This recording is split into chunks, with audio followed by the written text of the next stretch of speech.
Mabuhay! Hello everyone! Welcome to another episode of All Things K. an Anima podcast. Welcome guys! We are your favorite Filipino-Korean couple. I am Kring Kim. Jimmy Kim. And yes, as you can see, we are here in front of the beautiful, at sikat na Myeongdong Cathedral. Yeah.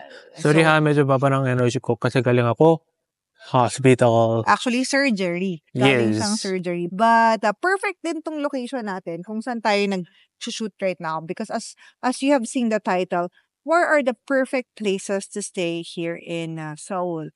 And the reason why I thought of doing this is because, di ba nga, people know that we are here in Korea.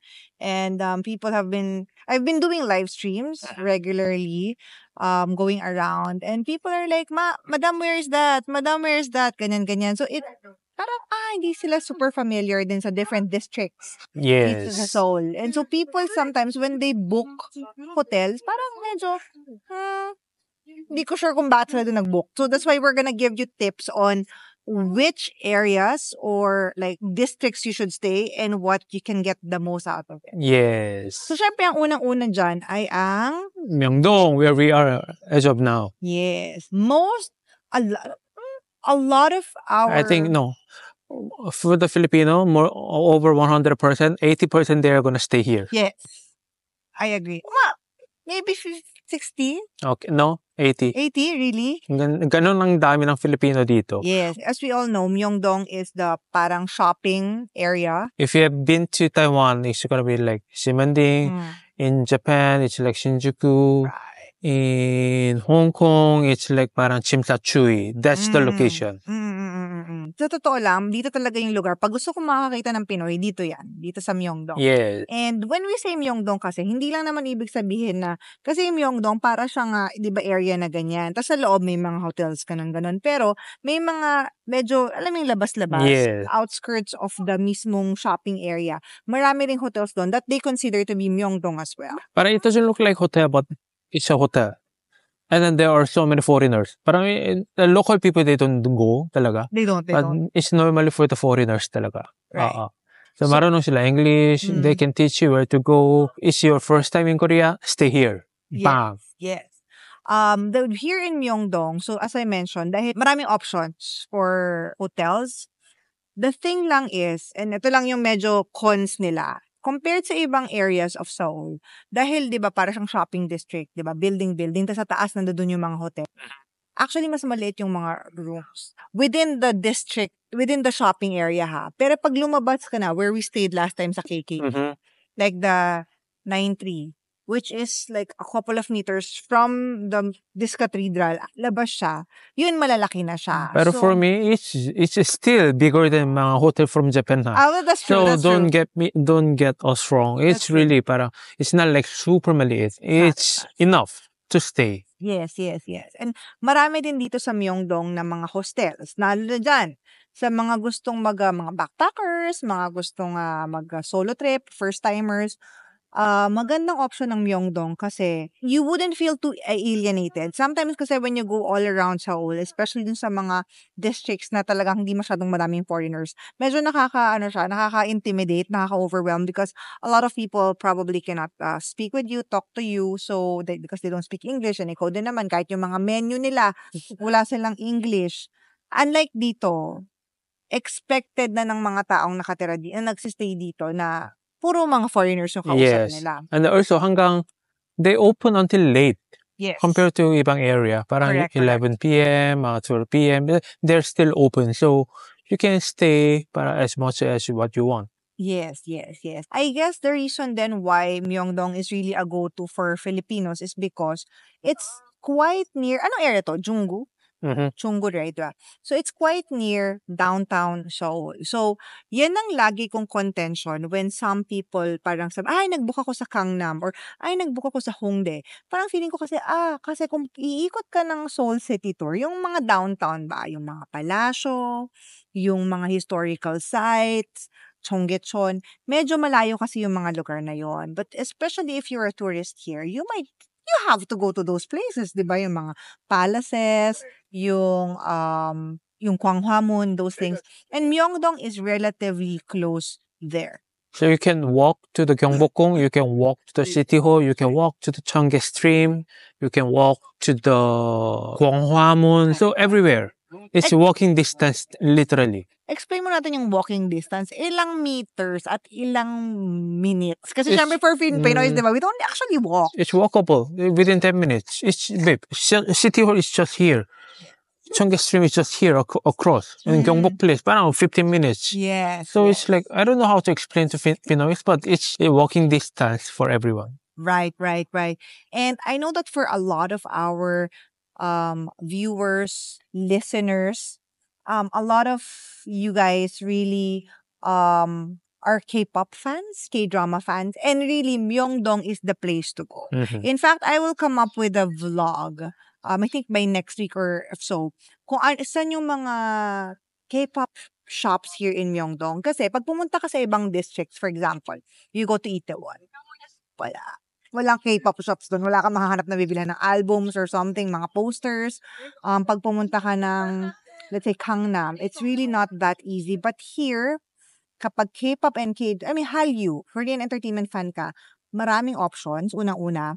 Pangalawa, not only, I'm sure, lalo na yung mga viewers natin, most of them are Pinay, mga babae, they want the skincare and the makeup and cosmetics. So actually, aside from that, you can buy everything here. What else you cannot buy here? Wala, you can buy everything. Literally, damit, skincare, shoes, pasalubong, food, everything is here. Yes. That's the first district or area that we would recommend. And when we get back, we will be talking about more places. Kung ayaw nyo ng Myeongdong, don't worry. Or kapag nagstay na kayo dito, magbibigay pa kami ng mga suggestions ng mga areas. But for now, let's listen to some songs from your favorite K-pop artists. And we'll see you in a bit. Okay. And now we are back. Now, the next location that we want to recommend to you would be Hongdae. Although personally, I don't stay there, pero I know that a lot of foreigners and Filipinos, and especially mga bata, younger generation, they do stay there. But why do you think they like Hongdae so much? No, Hongdae became already like it's the second place of Myeongdong na. Parang Koreans don't go there anymore. Somehow, it became like parang very tourist spot na. So like parang you don't even have to speak English, Korean so much. So main Hongdae area, of course, parang yung outside from Hongdae, may Yeonnam-dong, may ibang place. There are still Koreans, but it became super foreign place na. Yes. Although when I did the live stream there recently, there's still a lot of Koreans, but that was a Saturday night. So they probably went there for the clubbing. Mm-hmm. Kasi syempre yung clubbing culture, bar culture sa Hongdae, big deal pa rin. So when I talk to people and then they say, I ask them, where are you staying? Hongdae. And I always ask, why Hongdae? Kasi syempre when you search like, the hotels, ang nagpa-pop up lagi dyan, either Myeongdong and Hongdae. So you have those like two main options. And also, it's somehow it's kind of near from Incheon Airport compared to like mainstream Seoul. Because if you take the subway, it's only like 40 minutes, 30 to 40 minutes only for isang line. You don't even have to transfer.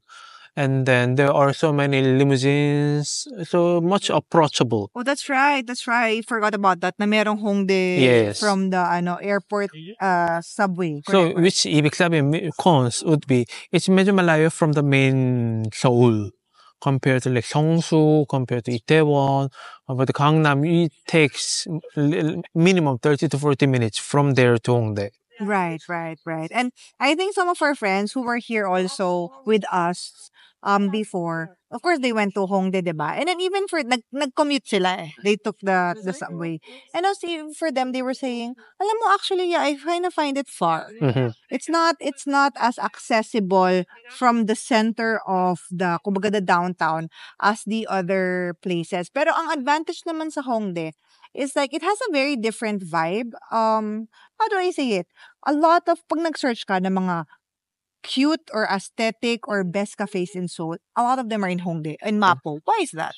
That one, I don't know. So that's what I'm saying. Parang it became just second tourist spot na after Myeongdong. Right. And also, in Hongdae, ano ba yung makikita mo sa Hongdae? Now, Hongdae has a very different vibe from Myeongdong. Myeongdong, honestly, It's a shopping spot. yes, Myeongdong is really a shopping district. That's what it is. People come here to spend money. Hongdae is very, parang hindi siya sobrang kasing shopping ng Myeongdong, for sure. Pero para siyang, it's a nice place to go there with friends. I cannot really relate, sorry, but because I don't really go to Hongdae. Right. So it's not my area talaga for me. So it's too bata. So Yeah. it's not really my place. But as of my age, if I go to Hongdae, I don't know what to do. Atsinza, Yun lang. really? Yes. Really? When I went there like last week and then I did the live, one thing I noticed, marami siyang photo. Alam mo yung uso ngayon, yung photo booth? Yung photo. That's what I mean. In my age, lalaki, they don't go there. Pero So kaya I don't know what to do in Hongdae. So I don't go. sa Hongdae, for me, doon ako nakakita ng totoong buskers. So I'm sure yung mga Hallyu, K-pop and K-entertainment fans, you would enjoy there. Kasi especially on Pulkum, like Friday night or Saturday night, sa kalagitnaan ng street, may daming street performers, which is not usual in other places in Seoul. So, maganda siyang, it's an experience. It's kumbaga, it's a culture na it's very, very Hongdae. Kasi sa Myeongdong, may isa, may dalawa. Sa Hongdae, talagang yung buong street, puro mga street performers. Yes. So, that's another thing. And then, marami siyang, alam mo yung mga tindahan ng mga abubot, mga trinkets, like mga clips. Meron naman yan dito sa Myeongdong and other. Ang dami kaya, mas madami dito. Pero meron siyang certain smell. Yung sa Hongdae, yung parang, pretty ako. Ayun, hindi mo, so explain. It's very female energy. Okay. You know what I mean? Very young, female, like aesthetic So, energy. mga lalaki energy pala dito sa Myeongdong. Hindi, matandang, alam mo yung mga auntie. So, Myeongdong has a very auntie energy. Yung parang, halika, bili tayo, shopping, let's spend money. That's the energy in Myeongdong. And then also in Hongdae, it's quite near. Not naman super near, pero malapit siya sa ibang mga entertainment agencies like 80s, ganyan. Dati din, medyo, it's like one subway from YG. Like one subway stop away from YG. So, medyo, it's a different area, pero marami ka rin makukuwang doon. Marami ka rin papupuntahan doon, hindi lang yun. And also, Hongdae is, more than Myeongdong mas maraming nag-film na ng drama. Okay. Mas maraming mga filming locations sa Hongdae. And then I feel ang daming guest house sa Hongdae. I believe so. Because whenever I search Korean guest house, kasi we don't have really so many guest house in Korea. But when I found it, it's parang more than half it's in Hongdae. I think ibig sabihin there are so many foreigners now. Medyo may differentiation din dyan. Kasi ang napansin ko, dito sa Myeongdong, a lot of the foreigners are Asians.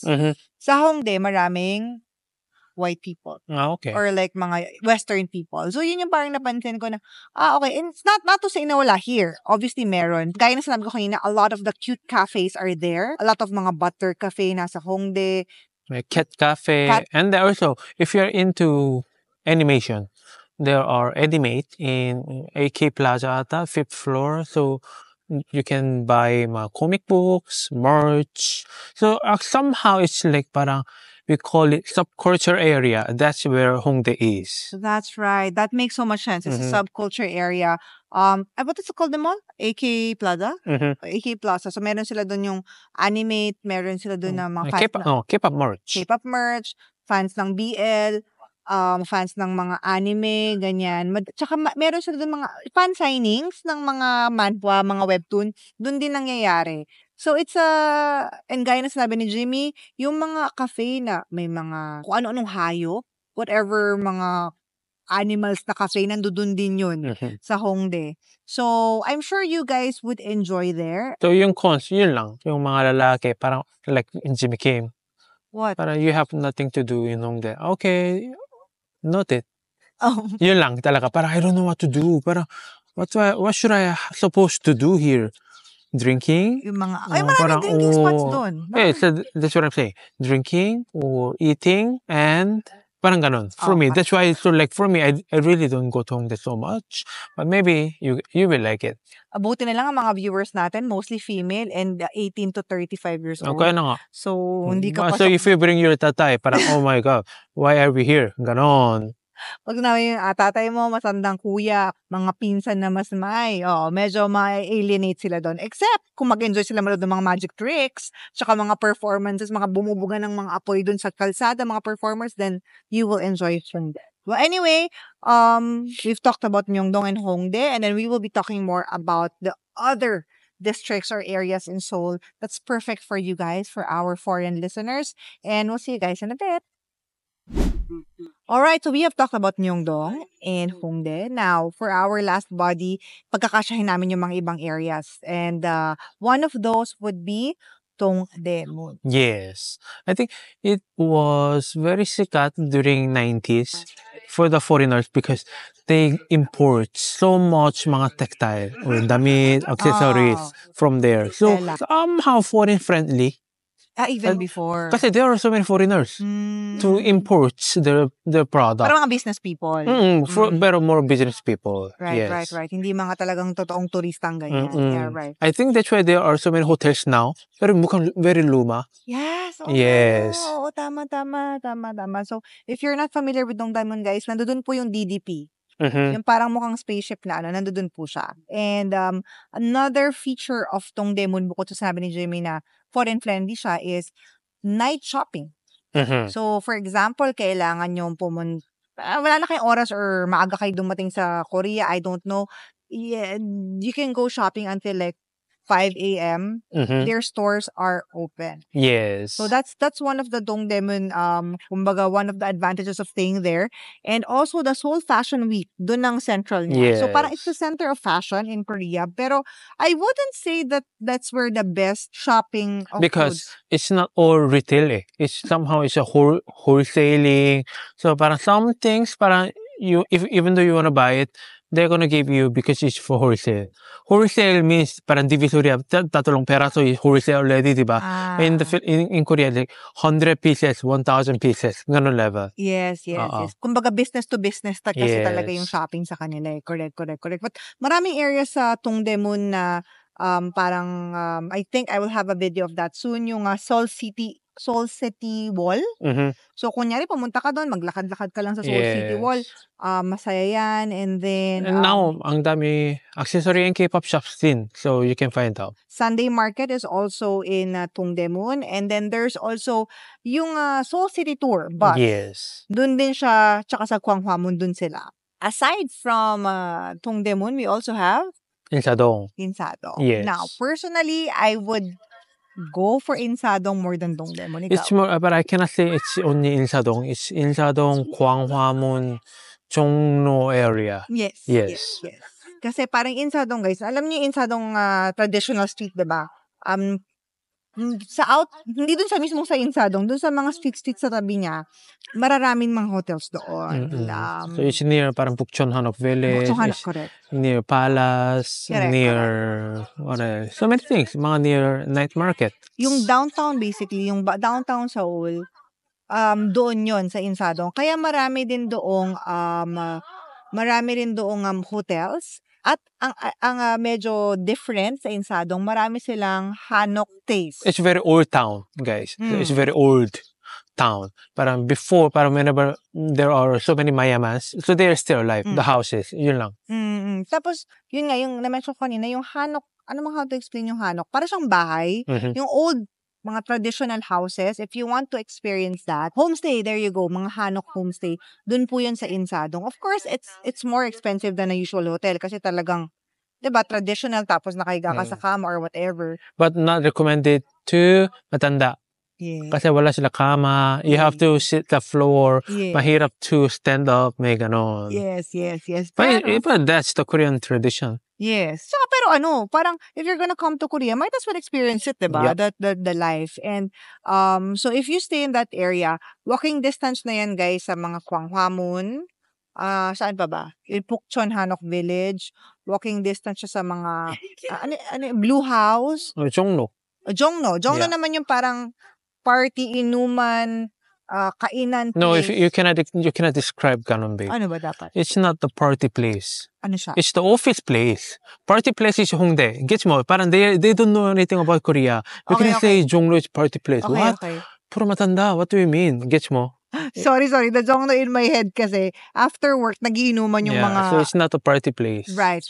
So, if you go to Chongno, marami dong mga office areas. And then, of course, dahil maraming mga office workers, maraming kainan. Mhm. At dahil maraming kainan, marami ring inuman. Yeah, most of the restaurant has been like 100 years, Imagine to? 60 years. Yung mga salongtang. So, kasi that's where the mga lumang old rich people stays. Oh. Another place that you can stay, although... Maybe we have to include Gangnam. Yes. Because Gangnam is now medyo, I don't know what to do in Gangnam actually. If you don't have business. I mean, if you're gonna have meeting with some parang big company, that's where you go, Gangnam. But now, maybe you can go to Gangnam for cosmetic surgery.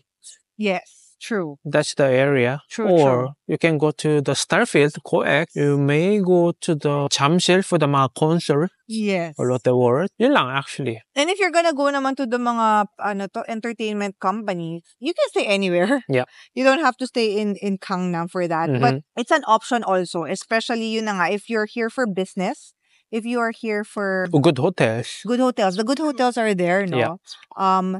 Especially yung mga connected sa malalaking mga department stores. They have the really nice hotels. So I know that a lot of like our rich followers and rich viewers, they actually stay in Gangnam. Oh yeah, if you wanna have like luxury shopping, that's where you have to go to Apgujeong. Yes. You can go to LV, Gucci. Parang everything is just tabi-tabi. Yes. Kung ayaw nyo ng Myeongdong na para alam mo yung street shopping or whatever, gusto nyo ng mga luxury, ganyan, dun kayo sa Gangnam. And yung sabi nga ni Jimmy, if you're gonna do some cosmetic surgery procedures, dapat dun kayo para malapit sa clinic. Yes. Yeah, I hope that you guys enjoyed our podcast for today. And once again, All Things K by Anima Podcast is uploaded every Friday on Spotify. We upload this video on our YouTube channel usually a couple of days, but sometimes same day as the Spotify upload. And if you guys have any comments or questions about staying here in Korea, we would love to hear from you and to also give you suggestions, answer your queries.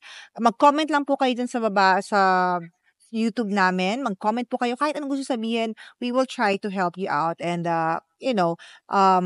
give you some more suggestions and answer your questions. So comment below where you want to stay in Seoul. Yes. Or anywhere in Korea.